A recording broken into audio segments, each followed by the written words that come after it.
Сәлеметсіздер ме менің сүйікті көрермендерім. Бүгін сіздермен бірге осындай керемет үлпілдеген нан жасайтын боламыз. Мінекей, қараңыздаршы. Мінекей, багет сияқты. Видеоның соңына шейін менімен бірге болыңыздар. Ал енді бастайық. Бізге 100 мг су керек.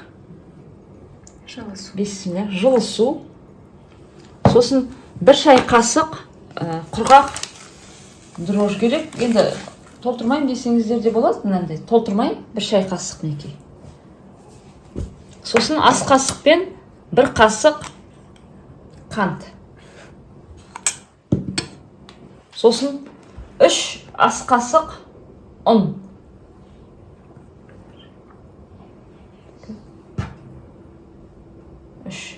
Енді осын жақсылап араластырамыз.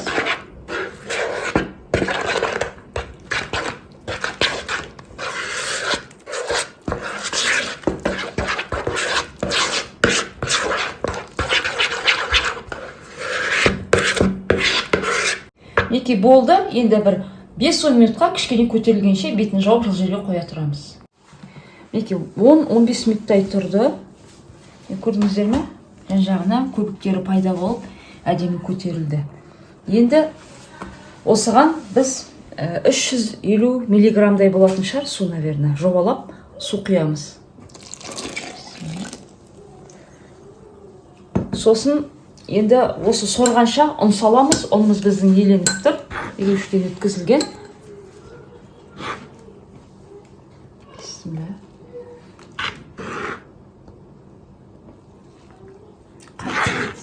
Қант мана салдым көтерткенде.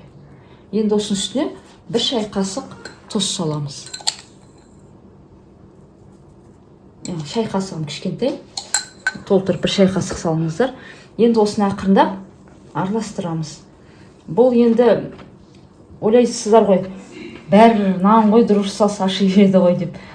Енді бұның бір секреті, тез ашиды деп ойлаймын. Бұрын ауылда тұрғанда мен қолым тимей жатқанда осылай суға дұрыс салып, кішкене қант салып, ұн салам да қойып кетем жаңа жылы жерге. Шайрам істеп тұрсам, көтеріп тұрады, сосын соған нан аштам, ол қазір де ашиды.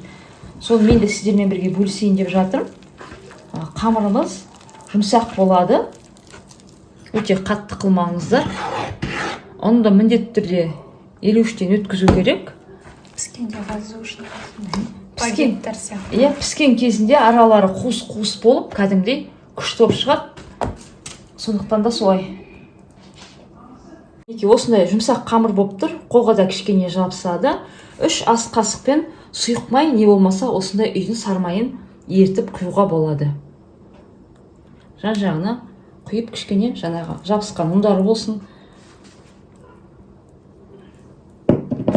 Осындай жұмсақ әдемі қамыр жасалып шықты. Майы көп демеңіздер. Енді құрамында май жоқ қой. Қосайық, әнді кішкене әдемі болсын. Жұмсақ болады, дәмді болады. Бар болса сол үйдің сармаймен қосқан жақсы болады негізі. Енді жоқ болып жатса, бәрібір сұйық майда қоса берулеріңізге болады. Міне осындай жұмсақ су, жылы болсын міндетті түрде. Қайнанды ашытқанда да жылы сумен ашытамыз ғой. Салқын суға көтерілмей қалады. Әдемі керемет осындай қамыр шықты. Осы қамырымызды енді көтерілгенше жылы жерге қоямыз. Мінекей, қамыр осындай болады. Жұмсақ. 15 минуттай уақыт өтті. Мінекей, көтеріліп, әдем болып қапты. Енді қолымызды сулап жіберіп, кішкене нетіп жүреміз. Басып жүреміз. Қараңыздар, жұмсақ әдемі. Кәдімгі көтеріліп қапты. Асыққанда осылай жасап пісіруге болады негізі. Мен енді бұны қайта-қайта басып, кішкене басқаша болсын деп, сіздерге басқа қырынан көрсетейін деп жатырмын да. Ашыпты. Енді тағы да бір кішкене 15 минутқа тағы бір қоя тұрамыз. Мінекей, нанымыз да керемет болып көтеріліп қалыпты. Енді ұнымызды молырақ қылып сеуіп, енді нанымызды бесіне деп сүреміз.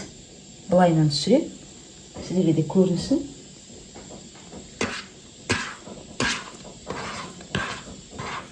әдемі көтеріліпті, жақсы. Енді осы нанымызды біз ақындап, жан-жағынан ұстап, ақын созатын боламыз.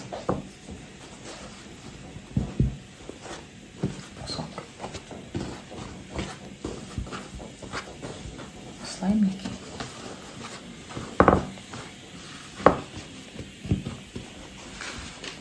Енді үстіне әкеп бір жағын жабамыз. Осылай, сосын келесісін жабамыз. Бетіне кішкене ұн себейік.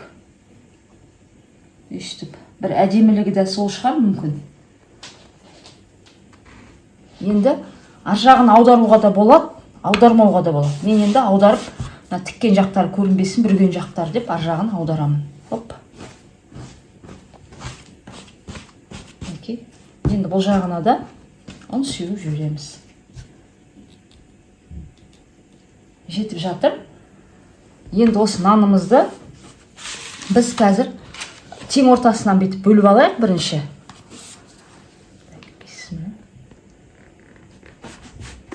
Осылай тең ортасынан бөліп алдық. Енді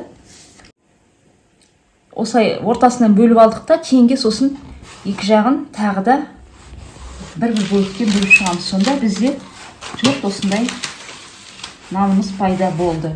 Енді осы нанымызды ақырындап қана біз формамызға салатын боламыз. Менде мындай қағаз төсеп қойдым. Біріншіден осылай біреуін салып аламын қазір. Сосын қалғандарын кезек-кезек салатын боламыз. Осылай.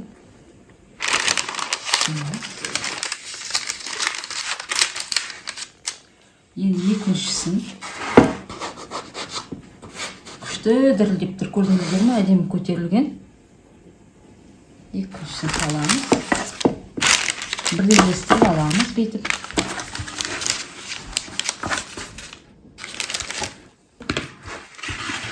Енді бір-біріне жабыспасын деп өйткені жұмсақ, нанымыз сондықтан да ортасын кішкене бетіп көтеріп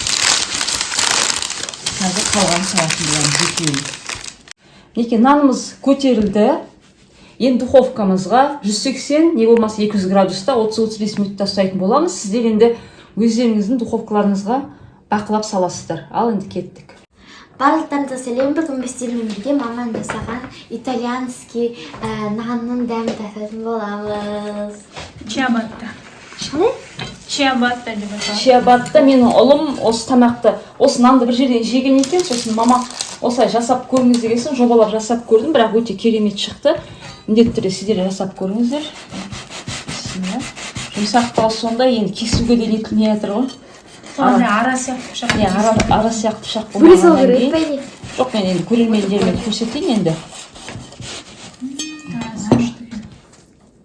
Прям чиабатта сияқты. Чиабатта дейді, осылай болады екен. Енді біз қазақтарда пісіре береміз ғой, бірақ соны жек көрдім деп жасатты. Багет сияқты. Енді балаларым осыдан быжыма жаса деп жатыр. Майымыз дайын тұр, мінекей. Осы айнаска дегустация жасағаннан кейін біз быжыма жасайтын боламыз. Жаным мінекей біреуін алды. Кескен жіберейін де бәрі. Кескен жібересің бе? Қолмен үзіп ал да. Или солай жеңгесі солай жекармет. Апыштың нан сияқты емес, бірақ сырты андай дейді. Қатты емес андай. Қатты емес андай. Қытырлап тұрады да. Ал прям жүрміз. Қасықпен май.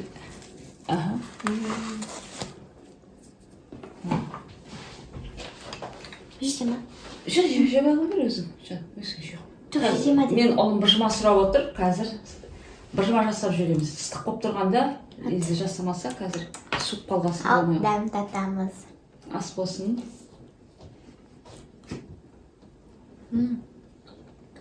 Керемет па? Ас болсын.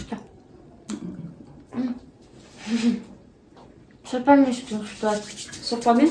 Сорпа болады. Тұңғы сорпамен ішейін. Күшкін дәмі. Обычнынан прям қатты айырмашылығы жоқ, но кішкене болса да бар. Консистенциясы басқаша ма? Сондай, короче. Жасап көрдіңіздер, ерекше нан екен. Өзінде ештеңемен салыстыра алмайсың. Сыртында мындай ұн болғасын қызық болып тұрған шығар. Қызық болып тұр. Жасап көріңіздер обязательно. кешкі аспен, обедпен, любой заттармен сөйлесек сорпамен. Маған ұнады, сіздерге ұнайтынын ойладым. Подписаться етіп, мамаға лайк басып кетіңіздер. Сау болыңыздар.